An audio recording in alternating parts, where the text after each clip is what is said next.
اعوذ باللہ من الشیطان الرجیم بسم اللہ الرحمن الرحیم فائدۃ ولذالک یمتنع الربط بإضاف نحو ان اطاع بکر فسلام علیہ وان دخلت علی القوم فهم بالقائمین لک وان تغیب زید فإن اخاہ حاضر ومن یجتہد فهو ينجح لأن الجواب في الأول جملة دعائية وفي الثانية منفية وفي الثالثة منسوخة بإن وليست الأداة في الرابع إن وإذا.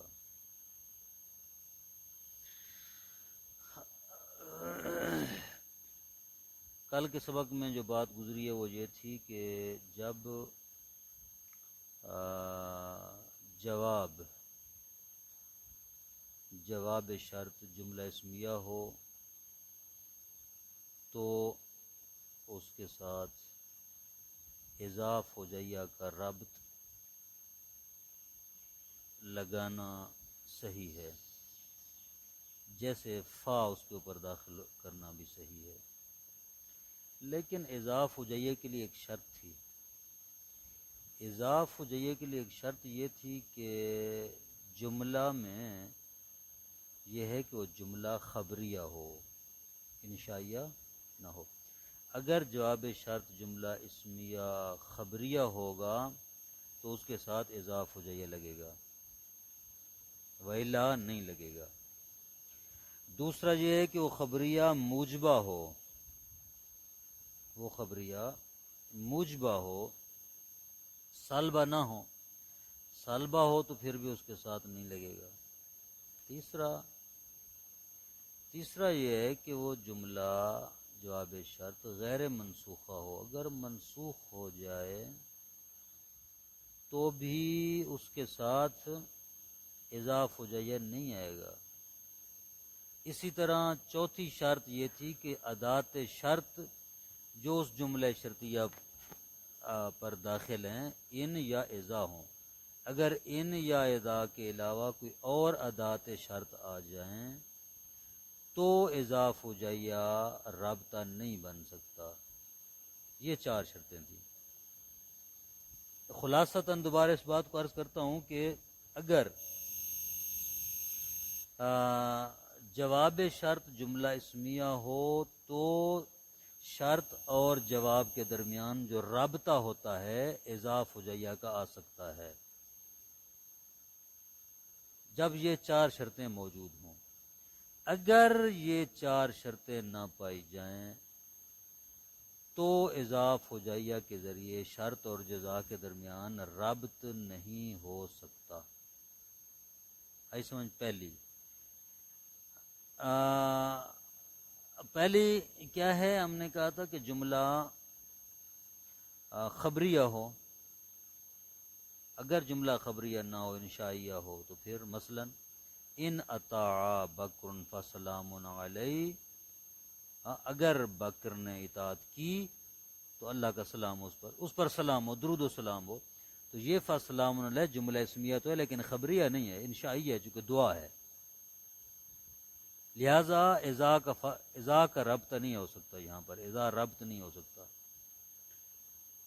دوسرا ان دخلت علی القوم فما هم بقائمین لک، ہم نے کہا تھا کہ جملہ موجبہ ہو، سالبہ نہ ہو، یہاں فما هم بقائمین لک یہ جواب شرط جملہ اسمیہ تو ہے، خبریہ بھی ہے لیکن موجبہ نہیں ہے بلکہ سالبہ ہے، ٹھیک ہے؟ جملہ نفی ہے، ما نافیہ داخل ہے، فما ہم، تو یہاں بھی اذا کے ذریعے رابط نہیں ہو سکتا۔ تیسری مثال تھی کہ منسوخہ نہ ہو، غیر منسوخہ ہو، اذا تغیب زید فإن اخاہ حاضر، تو یہاں پر جو ہے جملہ منسوخہ ہے۔ تیسری مثال چوتھی وَمَن يَجْتَهِدْ فَهُوَ يَنْجَحُ، ہم نے کہا تھا کہ ادات میں شرط ہو کہ ادات شرط ان یا اذا ہوں، اس چوتھی مثال میں ادات شرط نہ ان ہے اور نہ اذا ہے بلکہ من ہے، تو لہذا ان چار صورتوں میں اگر یہ چار شرطیں موجود نہ ہوں تو جزا کے اوپر اضاف و جیہ داخل نہیں ہو سکتا۔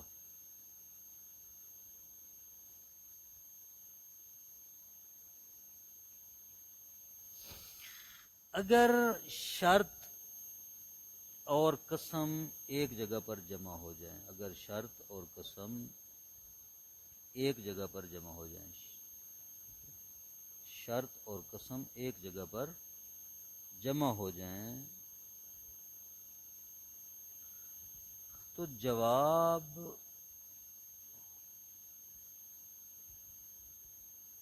ان میں سے جو پہلا ہوگا اس کو جواب قرار دیا جائے گا، ٹھیک ہے جی، جو اس سے پہلا ہوگا وہ جواب ہوگا۔ یعنی کیا مطلب، شرط اور قسم اکٹھے ہو جائیں، شرط بھی ہے اور قسم بھی ہے، دو چیز، پہلا جواب ہوگا، دوسرا جواب نہیں بنے گا۔ مثال دے رہے ہیں کہ ان تخلص لی العمل واللہ اضاعف لک الاجر۔ اب جو ہے ان تخلص لی العمل، اگر میرے لیے تم عمل کو خالص کر لو تو اللہ کی قسم اضاعف لک الاجر، میں تمہارے لیے اجر کو دو برابر کر دوں گا۔ یہ مثلا خدا کا قول ہو تو یہاں پر شرط بھی ہے ان تخلص لی العمل، قسم بھی ہے واللہ اضاعف لک، واللہ قسم بھی ہے۔ تو ان میں سے کون سی چیز کو جواب قرار دیا جائے گا؟ جو پہلے ہوگی اس کو جواب قرار دیں گے، دوسری سے استغنا ہوگا۔ ہاں، یہاں پر پہلے کون سی چیز ہے؟ واللہ ہے، پہلی چیز ہے یہ قسم۔ ہاں، اگر قسم مؤخر ہو، قسم بعد میں ہے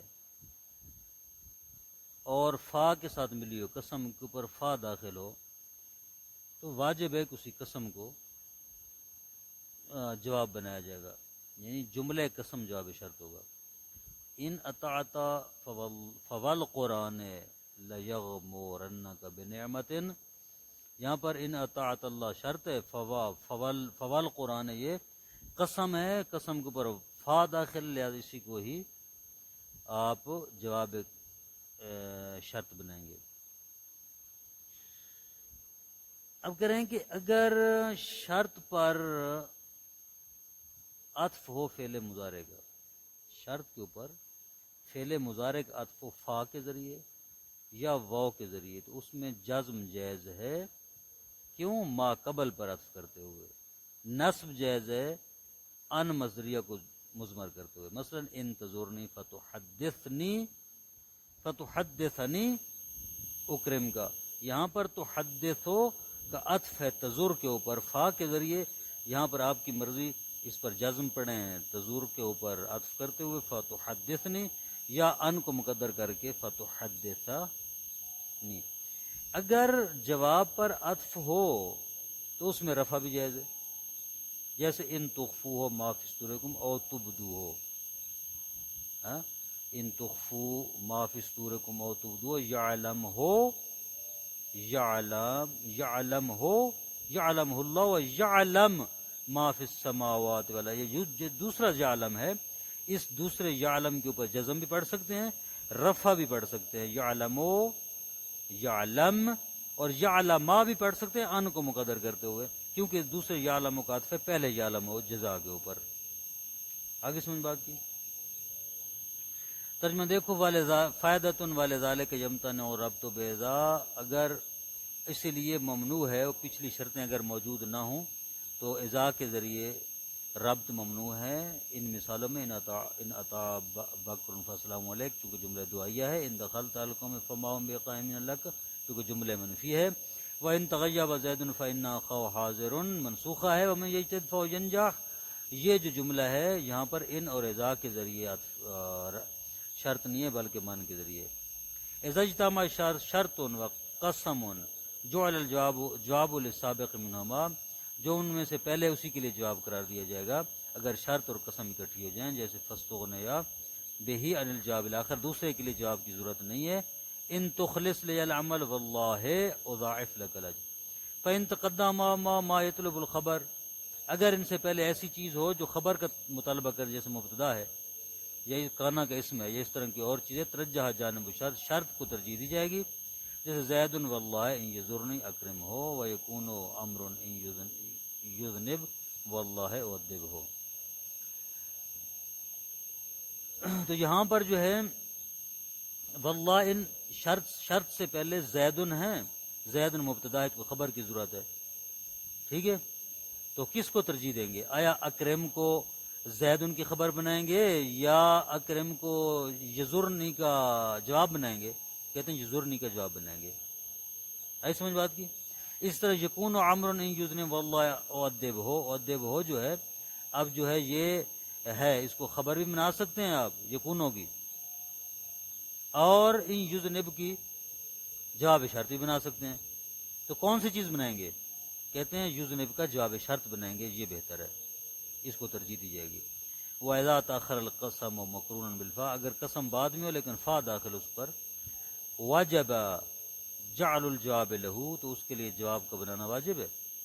وَجُمْلَةُ الْقَسَمِ جواب شرط، جملہ قسم جواب شرط بنے گا. إِنْ أَطَعْتَ اللَّهَ فَوَاللَّهِ القرآن، جس طرح کی وضاحت ہوئی ہے. اذا عطف یا اذا عطف علی شرط مضارع بالفاء، اگر شرط کے اوپر مضارع کا عطف فا کے ذریعے اور بالواو یا وا کے ذریعے، جاز فی الجزم، و جزم جائز ہے، عطف علی ما قبل، ما قبل پر رکھ کرتے ہوئے، والنصب، اور نصب بھی جائز ہے، علی اضمار ان المصدریہ، ان مصدریہ کو مقدر کرتے ہوئے. جیسے ان تزورنی فتحدثنی اکرم کا، اکرم تحدثنی پڑھ سکتے ہیں، یعنی اس پر نصب پڑھ سکتے ہیں اور جزم پڑھ سکتے ہیں. اما اذا عطف علی الجواب جاز فی رفع اذن، اگر عطف ہو جواب کے اوپر، شرط کے اوپر نہ ہو بلکہ جو خود جواب شرط کے اوپر عطف ہو، تو تین صورتیں پڑھنی جائز ہیں، رفع، نصب اور جزم. علی الاستئناف علاوہ الوجہ مذکورہ دو وجہوں کے علاوہ اس کے اوپر رفع پڑھنا بھی جائز ہے، استئناف کی بنیاد پر، یعنی استئناف سے مراد نیا کلمہ ہے، نئی کلام کی بنیاد پر. ان تخفوا ما فی صدورکم و تبدوا یعلم اللہ واللہ یعلم ما فی السماوات ما فی الارض ویعلم، دوسرے یعلم کی بات ہے. اس کو جزم بھی پڑھ سکتے ہیں، نصب بھی پڑھ سکتے ہیں، اور اس کو علیحدہ کلام شمار کرتے ہوئے، پہلی کلام کے ساتھ کوئی ربط نہیں ہے یہ شمار کرتے ہوئے اس کے اوپر رفع بھی پڑھ سکتے ہیں. وصلی اللہ علی محمد وآلہ وسلم.